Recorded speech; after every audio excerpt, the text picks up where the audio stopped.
with the MLB stars of the game. I'm over here in the White Sox locker room. I got the man here for the White Sox. I'm going to let him introduce himself to my audience.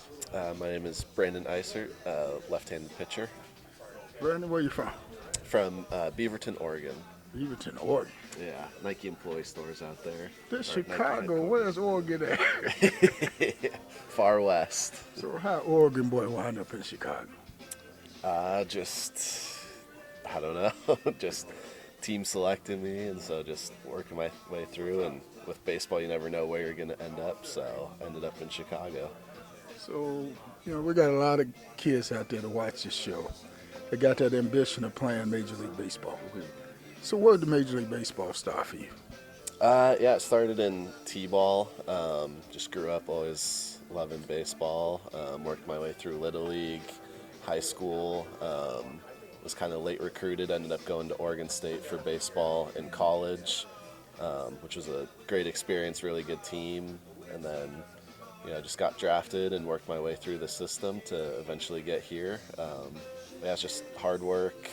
Gotta love the game. That way you come out every day and kind of put your best foot forward each day. So yeah.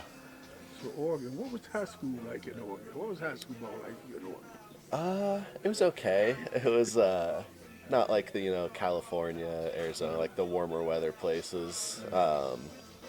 Some rainouts and stuff, but it's been growing and have some good players from that area that have made it to the big leagues and stuff, and so it's getting better. But yeah, it's not quite like the warm weather states. You got to battle the elements a little bit, but yeah, it's good.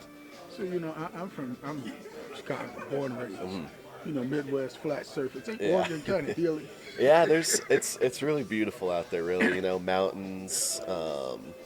Like where I live, there's hour from the ocean, hour from the mountains. Lots of hikes, greenery. Yeah, some hills, but it's beautiful out there. So you was an outdoor boy growing up. Huh? There's a lot of outdoor stuff to do, but I didn't not much hunting or fishing or anything. Some people love doing that, but it was more hikes and scenic stuff. So yeah. Okay, so where did you get that inkling for baseball? What high school? What did it prepare you to?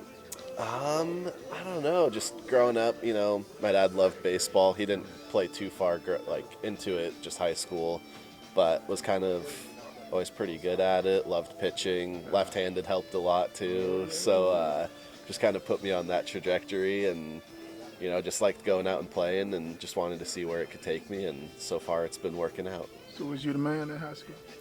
For my team, yeah, but it was, again, back to Oregon baseball. It's not the craziest of teams put together, but yeah, it was fun. So how did the college recruiting process go for you? Yeah, it was pretty late. There's not a lot of D1 schools in Oregon, just 3 of them, and kind of late in the process after my senior year, like that summer, I actually got fully recruited to Oregon State, and that was always where I'd wanted to go. They're always a really good program, and so once I got that offer, it was an easy decision. But before that, it was junior colleges, smaller schools, that kind of thing. But then Oregon State came along, and it was an easy choice there. So you must have got into college and became the man. You got drafted and all of that good stuff. Yeah, we were a really good team. I was there in 2017 through 2019, and 2018 we won the national championship. So we had lots of good. We just had lots of good players. Stephen Kwan's with the Guardians, Trevor Larnach with the Twins, Adley Rutschman with the Orioles. We're all in our lineup, so we could hit, and I was just out there to try and get outs for the team, and so yeah. Then you go get on my shoe and drop all these names too. See, okay, see, I see what you just are. Trying to support our team, Okay. So you was out there, you was pitching, you became the man. Y'all won a national title. Yeah. Yeah, he got that one. So was you the pitcher that pitched the championship game? It was a 3-game series. I pitched in game 2. We needed a comeback win in that one, so that was a crazy game. And then we had a freshman pitch in game 3 and ended up winning that one. So yeah, it was a super fun experience. That game 2 was a crazy game, and so just awesome to be a part of that. So you was a lefty. What was you clocking at in that? Not too hard. low 90s. Just trying to locate well, throw strikes. So yeah. Well, I used to coach college baseball, scouted for 5 major league teams. Yeah. As a scout, a lefty, you held a lot of value because a lot of people know lefties got natural movement on their pitches. Yeah. Yeah. I'm happy to be a lefty because, you don't need that, 95 plus velo. You can kind of get away with a little bit slower, be more crafty a little bit. And, the way I throw is just kind of unique-ish, to get some tough angles. So use that to my advantage instead of the velo.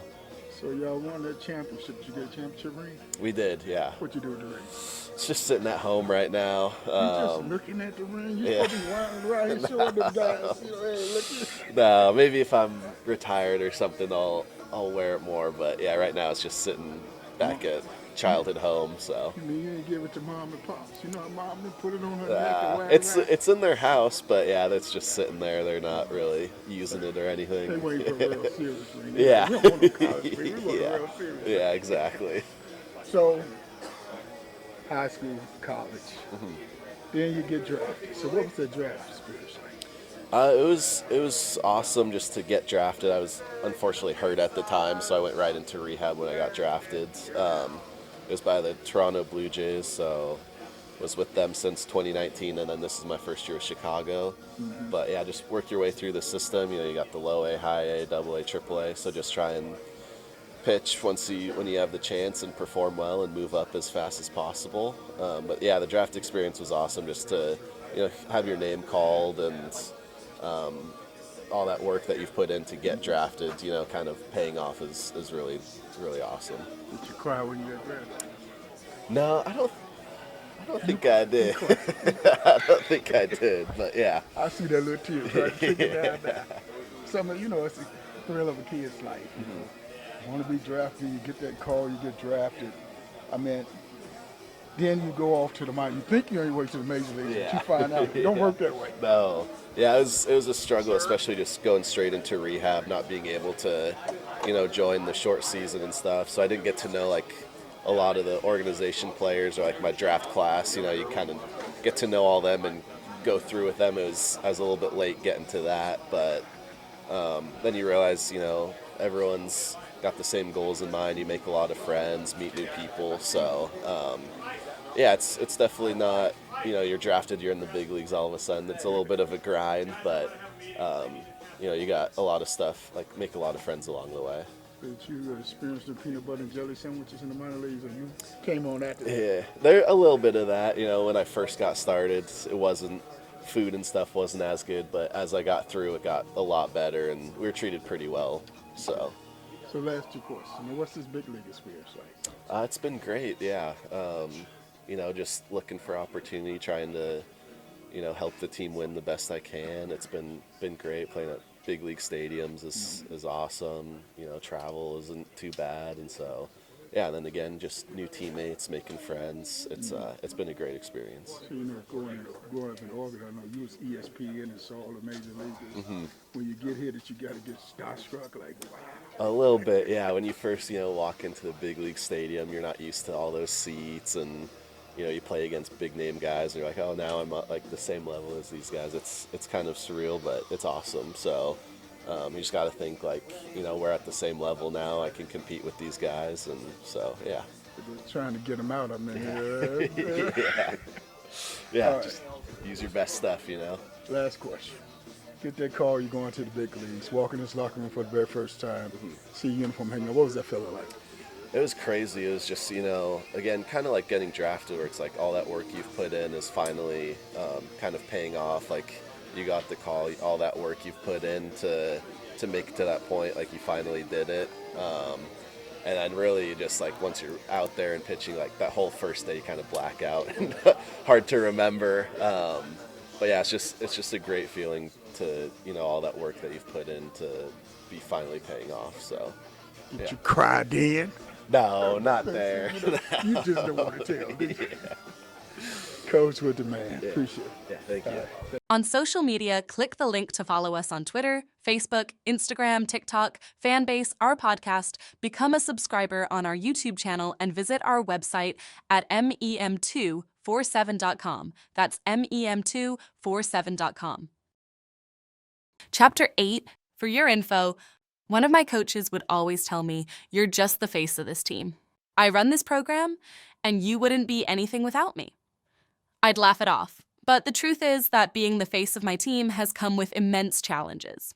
I've had to weather countless storms and endured setbacks that have tested me to no end. As the face of my team, I understand that when challenges arise, the accountability rests on my shoulders. If you want to hear my story, get your book online today.